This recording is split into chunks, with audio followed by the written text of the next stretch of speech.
Costa Rica के ओसा peninsula के रेन फॉरेस्ट में हूँ। मैं जानता हूँ कि यह इलाका पैसिफिक से घिरा है। अगर मुझे कोई नदी मिल जाए तो मैं उसके साथ साथ समंदर तक पहुंच जाऊंगा और तब मुझे शायद कोई इंसानी बस्ती मिल जाए। जमीन पर मौजूद पेड़ और झाड़ियां ज्यादा घने होते जा रही हैं और उनके बीच से गुजरना मुश्किल हो रहा है। ये झाड़ियां बहुत घनी हैं और अब ये दूसरे जंगल के ठीक बीचों बीच हैं। ऐसे जंगल में दिशा भटक जाना जानलेवा हो सकता है।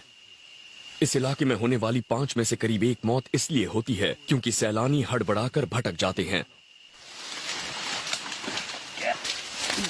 इन झाड़ियों के बीच से निकलना बहुत मुश्किल हो रहा है, पर मेरे लिए ये रास्ता फायदेमंद है क्योंकि ये पहाड़ी से नीचे जा रहा है और दूसरी बात, यहाँ कभी इंसानी बस्ती होती थी, तो हो सकता है कि यहाँ से मुझे बाहर निकलने का कोई रास्ता मिल जाए।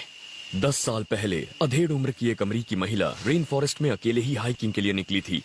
वो रास्ता भूल गई, गिर गई और घायल हो गई। चल फिर ना पाने की वजह से वो वहीं अटक गई। हालांकि उसे ढूंढने वाले दल में 90 लोग थे, पर जब उसे 2 हफ्तों बाद ढूंढ निकाला गया तब तक उसका शव सड़ चुका था। मेरे पास अगर कोई बड़ा छुरा होता तो मैं कुछ ही घंटों में ये सब काट देता, पर मेरे पास फिलहाल बस एक चाकू है, इसीलिए काफी वक्त लग सकता है। मेरे हाथों में घाव होने लगे हैं, देखिए छाले पड़ गए हैं। ऐसे तो बात नहीं बनने वाली है,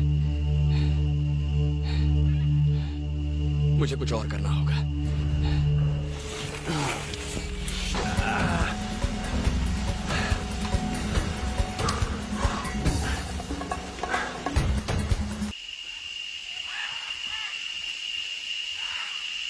मैं खाने की कोई चीज ढूंढने के लिए नदी से दूर आ गया हूँ। जानवरों का शिकार करने या फंदे लगाने में ऊर्जा बर्बाद करने का कोई फायदा नहीं। यहाँ खाने के लिए बहुत से पौधे हैं, नीचे गिरे फल हैं, जैसे कि ये गार्सिनियास। ये मेरे बहुत काम का है। इसका स्वाद लीची जैसा होता है और इसमें ढेर सारी नेचुरल शुगर होती है।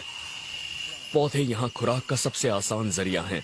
3 साल पहले एक लड़का सिर्फ केले खाकर और नदी का पानी पीकर जिंदा रहा, फिर उसने अपना रास्ता ढूंढ लिया था। जिंदा बचने वाले बहुत से लोगों का कहना है कि भटकने पर जंगल में सबसे बुरा वक्त होता है रात का, और अब अंधेरा होने वाला है। मैंने अभी तक कैंप नहीं बनाया है और आगे क्या होगा ये सोचकर बहुत परेशान हूँ।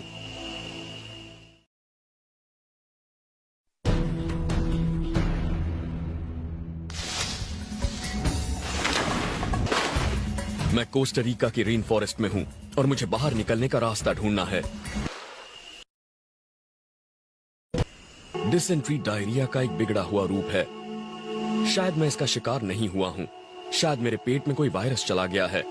हो सकता है मैंने गलती से किसी बैक्टीरिया या जानवर के मल को छू लिया हो। मुझे यकीन है कि मैंने कल जो पानी पिया था वो साफ था, लेकिन इसने मुझे याद दिलाया कि मुझे और ज्यादा सावधान होना चाहिए। पानी में बहुत से वायरस और माइक्रोब्स होते हैं, इसीलिए हाइकिंग पर जाने के दौरान हमेशा पानी साफ करने वाली गोलियां ले जाइए। पर कभी कभी किस्मत आपका